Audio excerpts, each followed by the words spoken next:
Propósito na oração de Edward Bulls. Capítulo 7. Suspeito que tenho destinado pouco tempo para os exercícios religiosos como a devoção individual, a meditação religiosa, a leitura da Escritura etc. Consequentemente, estou pobre, frio e endurecido. Deus talvez me fizesse mais próspero nas coisas espirituais se eu fosse mais diligente no uso dos meios da graça. Eu deveria destinar mais tempo, digamos 2 horas ou 1h30, ao exercício religioso diário e ver-se, ao fazer isso, não posso preservar uma disposição de espírito mais habitualmente devocional, um senso mais vivo das coisas que não se veem, um amor mais ardente por Deus, mais fome e sede de justiça, um coração menos propenso a ser manchado por cuidados do mundo, projetos, paixões e preocupações e um anseio real e sincero pelo céu, seus prazeres e sua pureza. William Wilberforce. Os homens deviam orar sempre e nunca desanimar. Lucas 18:1. Essas palavras são do nosso Senhor, que não apenas queria imprimir em seus seguidores a urgência e a importância da oração, mas que também lhes deu um exemplo que eles demoravam a imitar. A palavra sempre fala por si mesma. A oração não é uma função sem sentido ou um dever a ser imposto aos ocupados, nem é o cansaço do final do dia. E não estamos obedecendo à ordem do nosso Senhor quando nos contentamos com uns poucos minutos ajoelhados na correria da manhã nem tarde da noite quando nossas faculdades, cansadas com as tarefas do dia, pedem descanso. Deus está sempre ao nosso alcance, isso é verdade, seu ouvido está sempre atento ao clamor de um filho, mas nunca poderemos conhecê-lo se usarmos a oração como usamos o telefone, para umas poucas palavras em uma conversa apressada. Intimidade exige desenvolvimento. Nunca conheceremos Deus como é nosso privilégio conhecê-lo por meio de breves, fragmentadas e refletidas repetições de intercessões que são pedidos por favores pessoais e nada mais. Essa não é a forma de entrarmos em comunhão com o Rei do Céu. O objetivo da oração é o ouvido de Deus, um objetivo que só pode ser alcançado quando se espera paciente, constante e incessantemente por Ele, em que derramamos nosso coração perante Ele e permitimos que Ele fale conosco. Somente agindo assim podemos esperar conhecê-lo e, à medida que o conhecemos melhor, passaremos mais tempo em Sua presença, e essa presença será um deleite constante e crescente. Sempre não quer dizer que devemos negligenciar os deveres cotidianos da vida, o que significa é que a alma que entrou em íntima comunhão com Deus no silêncio do quarto de oração nunca está distante do contato com o Pai, o coração está sempre se dirigindo a Ele em comunhão amorosa e, no momento em que a mente é liberada da tarefa em que está envolvida, ela retorna naturalmente a Deus como o passarinho retorna ao ninho. Que bela concepção de oração recebemos se a consideramos por essa perspectiva, se a vemos como uma comunhão constante, uma audiência interminável com o Rei. Então a oração perde qualquer vestígio de temor que possa ter possuído ou não mais a consideramos um dever que deve ser realizado, mas, pelo contrário, um privilégio a ser desfrutado, um raro prazer que sempre está revelando alguma beleza nova. Assim, quando abrimos os olhos pela manhã, nosso pensamento instantaneamente eleva-se em direção ao céu. Para muitos cristãos, as horas da manhã são as mais preciosas do dia, porque proporcionam oportunidade para a sagrada comunhão que concede o tom para as atividades do dia. E que melhor introdução pode haver para a incessante glória e maravilha de um novo dia do que passá-lo sozinho com Deus? Disse que o Sr. Moody, num período em que não havia outro lugar disponível, guardava sua vigília matinal no depósito de carvão, derramando o coração diante de Deus e desfrutando em sua preciosa Bíblia de um verdadeiro e farto banquete, Isaías 25:6. George Miller também combinava estudo bíblico com oração nas silenciosas horas da manhã. Em determinada época, era sua prática, pela manhã, entregar-se à oração depois de vestir-se. Depois seu plano sofreu uma mudança. Em suas próprias palavras: vi que a coisa mais importante que tinha a fazer era entregar-me à leitura da palavra de Deus e meditar nela, para que assim meu coração fosse confortado, encorajado, advertido, reprovado, instruído, e que assim, por meio da palavra de Deus, enquanto medito nela, meu coração possa ser levado a experimentar comunhão com o Senhor. Portanto, comecei a meditar no Novo Testamento cedo pela manhã. A primeira coisa que fazia, depois de pedir em poucas palavras a bênção do Senhor sobre sua preciosa palavra, era começar a meditar na palavra de Deus, procurando em todos os versículos receber a bênção que havia ou não por causa do ministério público da palavra, não para pregar sobre o que havia meditado, mas para obter alimento para minha própria alma.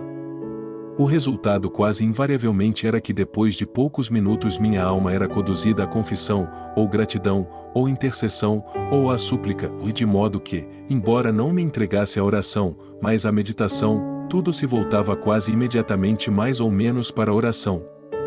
O estudo da palavra e a oração andam juntos, quando um deles é verdadeiramente praticado, o outro certamente estará vinculado. Contudo, não oramos sempre. Esse é o problema com tantos de nós. Precisamos orar muito mais e por muito mais tempo do que fazemos. Robert Murray McCheyne, dotado e devoto, de quem se dizia fosse visto como filho, irmão, amigo ou pastor, ele era a demonstração mais impecável e atraente do verdadeiro cristão que já se vira personificado em um ser vivente, sabia o que era passar muito tempo ajoelhado e ele nunca cansava de insistir com os outros sobre a alegria e o santo valor da intercessão. Os filhos de Deus devem orar, dizia ele. Eles deveriam clamar a Ele dia e noite. Deus ouve cada um dos clamores nas horas agitadas do dia e nas solitárias vigílias da noite.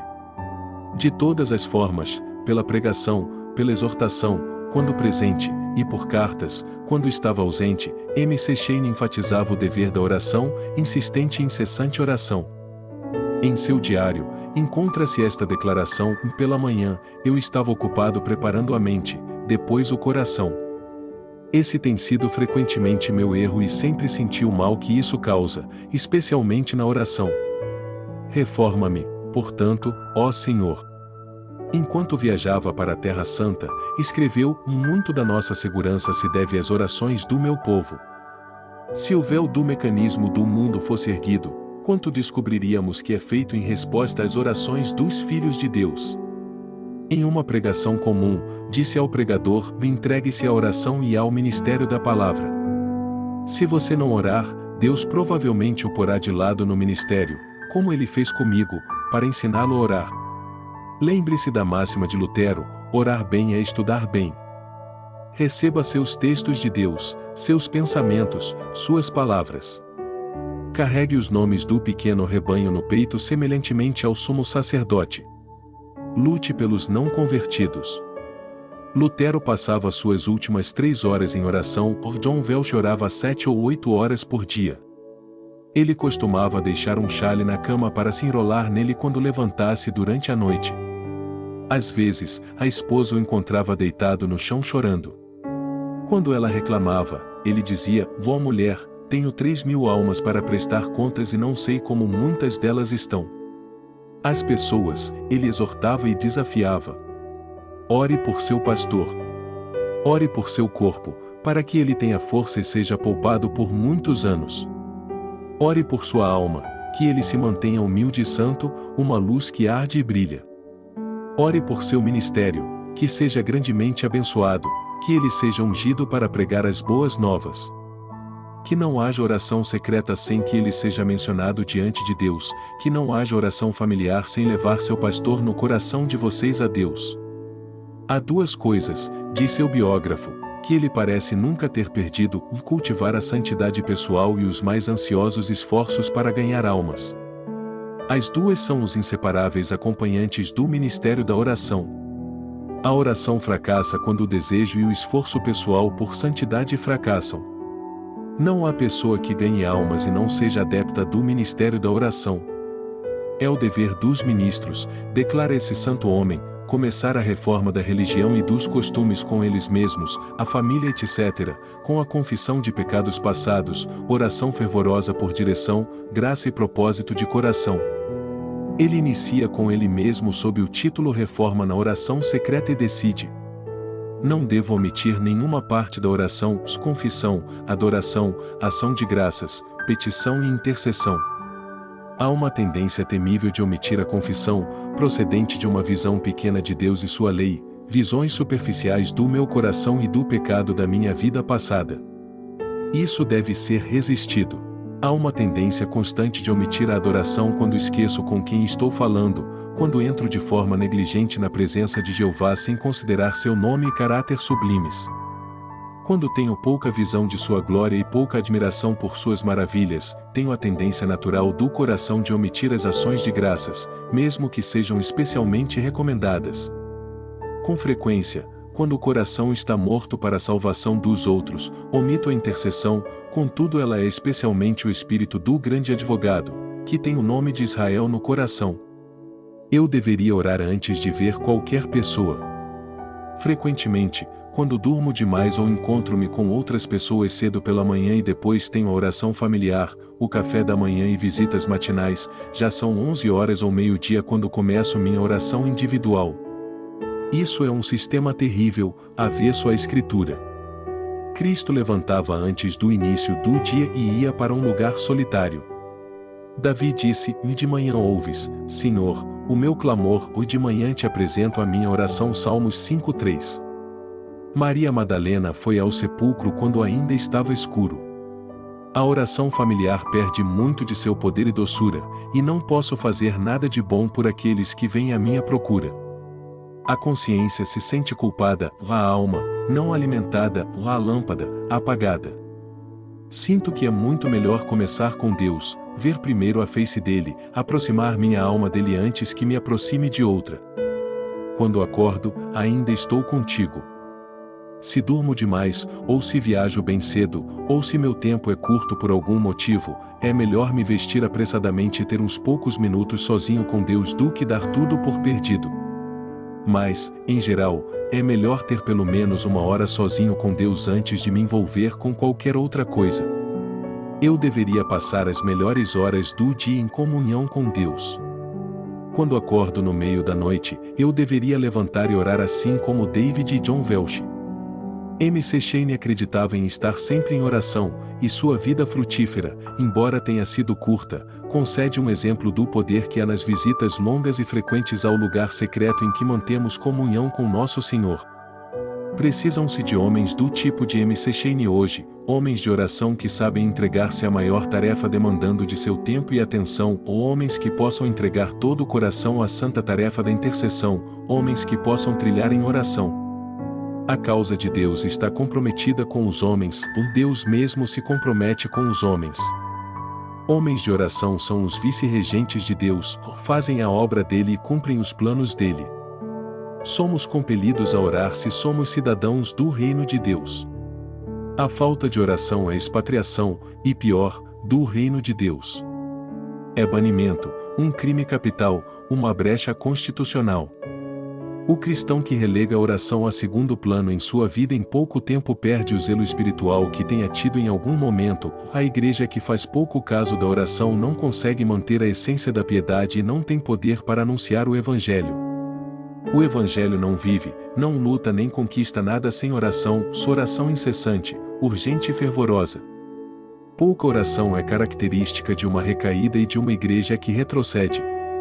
Sempre que há pouca oração no púlpito ou nos bancos, a falência espiritual é iminente e inevitável. A causa de Deus não depende das eras comercial, cultural, educacional ou do dinheiro. Mas tem uma era dourada, e essa é a era da oração. Quando seus líderes são homens de oração, quando a oração é o elemento predominante da adoração, como o incenso dando contínua fragrância ao serviço que prestam, então a causa de Deus será triunfante.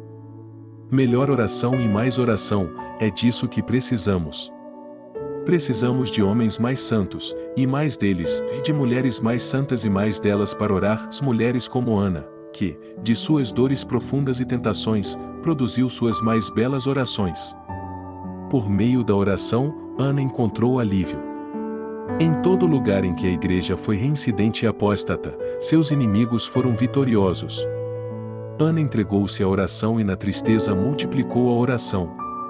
Ela viu um grande avivamento nascer de sua oração.